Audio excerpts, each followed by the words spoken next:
Bismillahirrahmanirrahim. Assalamualaikum warahmatullahi wabarakatuh. Kami dari kelompok 1 akan mempresentasikan materi kami, yaitu bab 1 yang berjudul Manusia dan Agama. Sebelum itu, inilah perkenalan singkat dari anggota kelompok kami.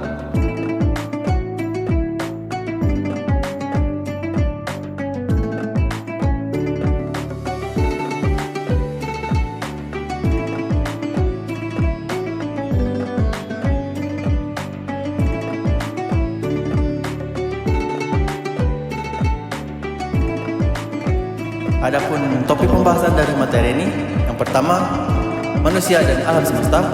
Yang kedua, manusia menurut agama Islam. Yang ketiga, agama, arti dan ruang lingkupnya. Yang keempat, konsistensi agama. Yang kelima, Islam, arti dan ruang lingkupnya. Dan yang terakhir, hubungan manusia dan agama.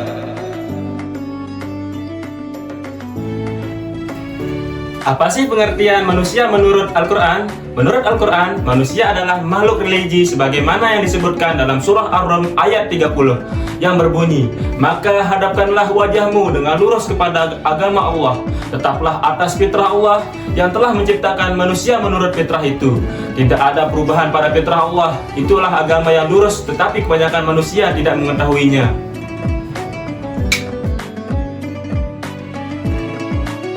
Oke, baik. Di sini saya akan menjelaskan materi yang pertama, yaitu manusia dan alam. Alam dalam ajaran Islam adalah ciptaan Allah, termasuk bumi, langit, manusia dengan Allah sebagai Tuhan pencipta alam semesta. Sunatullah memiliki sifat pasti, tetap dan objektif yang memberikan manfaat praktis bagi pertanian, pelayaran, dan penerbangan. Manusia dapat memahami kehidupan dengan lebih mudah dan tindakan yang sesuai dengan sunatullah dianggap baik dan benar secara universal.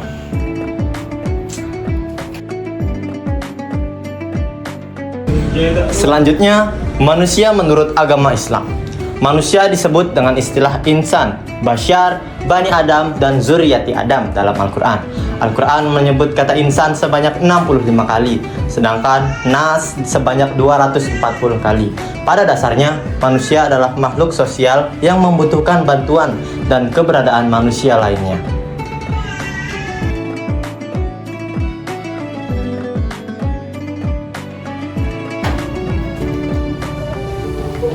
Yang pertama, basyar. Dalam surat Al-Mulk ayat 2, Allah berfirman, "Yang menciptakan kematian dan kehidupan untuk menguji kamu.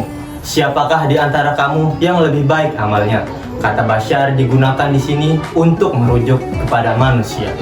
Yang kedua, nas. Dalam surat Al-Falaq ayat 1, Allah berfirman, "Katakanlah, aku berlindung kepada Tuhan yang menguasai manusia." Kata nas dalam ayat ini merujuk kepada seluruh umat manusia. Yang ketiga, yaitu insan. Dalam surat Al-Insan ayat 1, Allah berfirman, "Telah datang kepada manusia suatu waktu ketika ia belum ada apa-apa yang menyebutkan dia." Ayat ini menggunakan kata insan untuk merujuk kepada manusia.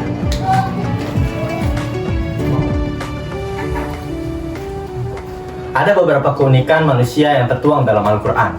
Yang pertama, ialah makhluk yang paling unik, diciptakan dalam bentuk yang terbaik.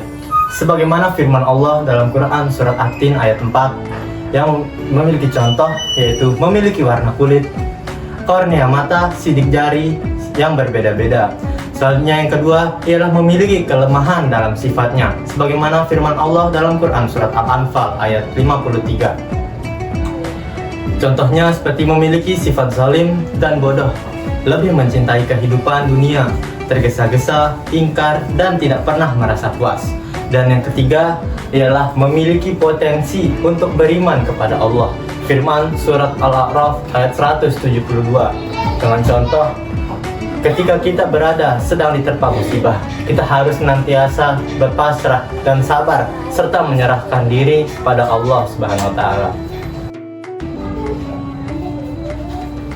Selanjutnya, yang keempat adalah manusia diciptakan untuk mengabdi. Sebagaimana dalam Quran surat Al-Zariyat ayat 56 dengan contoh, manusia dilarang menyekutukan Allah dengan meyakini bahwa Allah ialah satu-satunya Tuhan untuk disembah. Contoh yang kelima ialah manusia ditugaskan sebagai wakil Allah, sebagaimana dalam Quran surat Al-Baqarah ayat 30.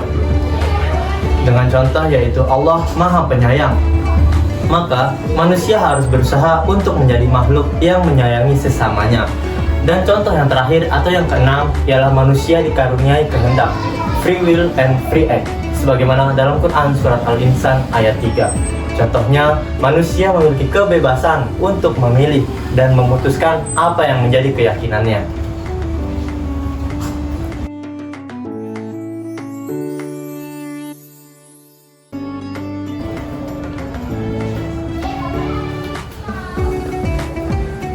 Baik, yang ketiga, agama, arti dan ruang lingkupnya.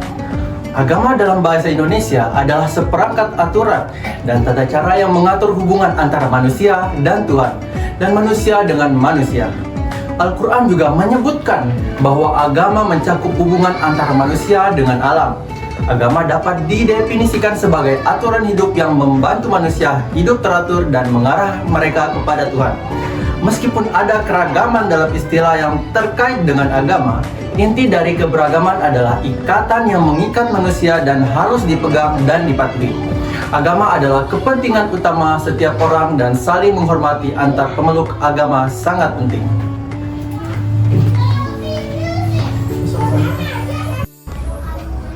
Antara pemeluk umat beragama harus saling menghargai dan menjunjung tinggi sikap agree in disagreement, yang artinya ketika manusia yang satu dengan yang lainnya memiliki keyakinan yang berbeda, maka harus mampu untuk saling memahami dan menghargai perbedaan tersebut. Hal tersebut dapat ditempuh dengan memahami bahwa yang pertama, agama adalah tuntunan menuju ketentraman dan kebahagiaan hidup. Contohnya, lebih bertanggung jawab dalam berinteraksi dengan sesama manusia dan alam semesta. Yang kedua, agama menghantarkan pengadutnya kepada kebajikan. Contohnya, dalam Islam, melalui ajaran yang termuat dalam Al-Quran dan hadis seperti puasa selama bulan Ramadan. Yang ketiga, agama merupakan keyakinan yang dipilih bukan saja berdasarkan rasa, namun juga didukung oleh akal. Contohnya, seseorang meyakini bahwa Islam bukan hanya sekedar agama, akan tetapi sebagai penerang jalan kehidupannya. Yang keempat, penganut agama baik secara individu maupun kelompok tidak menginginkan agama mereka dihina. Contohnya, saling menghormati antar umat beragama. Dan yang terakhir, pemeluk agama harus meyakini kebenaran agama yang dianutnya. Contohnya, seseorang yang memeluk agama Islam akan menunaikan sholat 5 waktu dan menjauhi larangan Allah Subhanahu wa Ta'ala.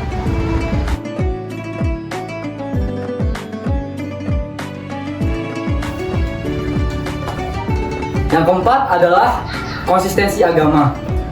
Agama memiliki 3 persoalan utama. Yang pertama itu ada kredial, ritual, dan sosial yang harus konsisten. Ini melibatkan pengenalan, pemahaman, penghayatan, pengabdian, dan pembelaan terhadap agama. Konsistensi ini mungkin terjadi karena kesadaran manusia terhadap isi kitab suci yang diwariskan dari generasi ke generasi. Tujuannya adalah memberikan pedoman hidup untuk mencapai kebahagiaan di dunia dan di akhirat dengan kepercayaan pada kekuatan gaib dan hubungan yang baik dengan mereka. Dan yang kelima adalah Islam, arti dan ruang lingkupnya. Agama Islam adalah agama yang berasal dari Allah dan diberikan kepada manusia. Umat Islam adalah mereka yang beriman kepada Allah sebagai Tuhannya. Agama Islam telah ada sejak zaman Nabi Adam, Musa, dan Isa, dan merupakan agama yang diamanatkan kepada umat pengikut Rasulullah SAW. Kata Islam berasal dari kata salam yang berarti damai dan aman, serta berarti penyerahan diri secara mutlak kepada Allah Subhanahu wa Ta'ala. Islam adalah satu-satunya agama yang benar dan diakui oleh Allah Subhanahu wa Ta'ala. Agama Islam terdiri dari kepercayaan, akidah, dan pola perilaku syariah. Sumber ajaran Islam adalah Al-Quran, hadis atau sunnah, dan ijtihad. Pokok ajaran Islam meliputi akidah, syariah, ibadah dan muamalah, dan akhlak. Karakteristik Islam termasuk sebagai agama wahyu, mengimani nabi-nabi sebelum Nabi Muhammad, agama kemanusiaan, dan tidak dinisabkan kepada pembawanya.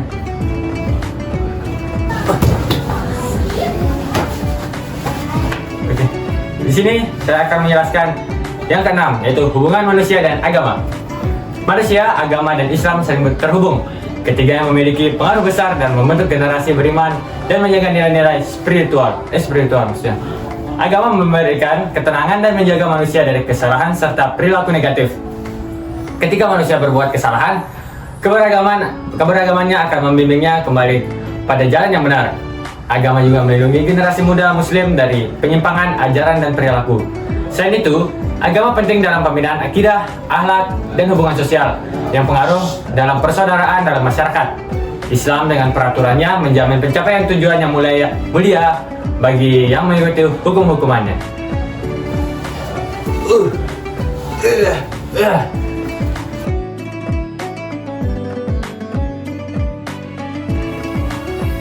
Berikut adalah beberapa jenis agama yang ada di dunia. Yang pertama, macam-macam agama samawi. Baik, yang pertama, agama Islam. Agama Islam memiliki kitab suci yaitu Al-Quran. Islam sudah berumur ribuan tahun sejak Allah Subhanahu wa Ta'ala menurunkan Al-Quran secara bertahap pada Rasulullah SAW pada 610 sampai 632 Masehi.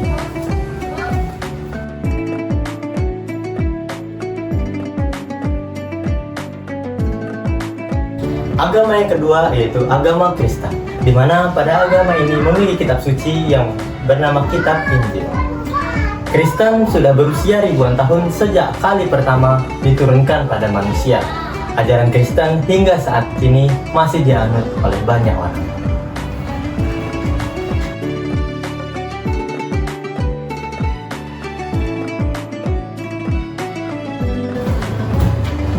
Yang ketiga, agama Yahudi.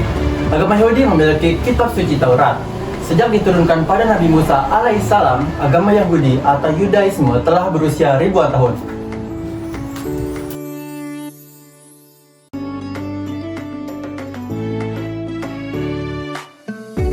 Yang kedua, macam-macam agama Ardi.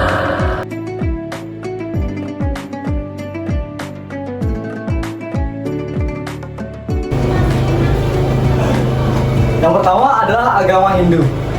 Hindu tercatat sebagai salah satu agama yang paling tua di Indonesia, yang ada sejak abad 7000 hingga 6000 sebelum Masehi.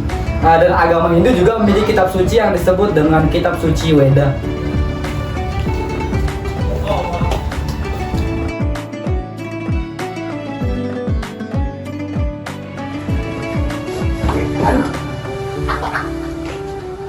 Kedua, agama Buddha, kitab suci Tripitaka. Usia ajaran Buddha disampaikan Siddhartha Gautama yang terus diminati hingga sekarang. Agama Buddha diperkirakan sudah ada sejak 2600 sebelum Masehi. Oke, terima kasih. Oh, lagi satu. Pedoman dalam hidup ada 3. Yang pertama ada Al-Quran, kedua ada hadis, yang ketiga ada ijtihad.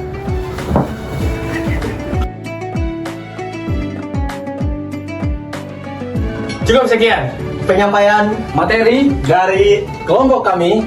Jazakumullah khair. Wabillahi taufiq wal hidayah. Wassalamualaikum warahmatullahi wabarakatuh. Allahumma shalli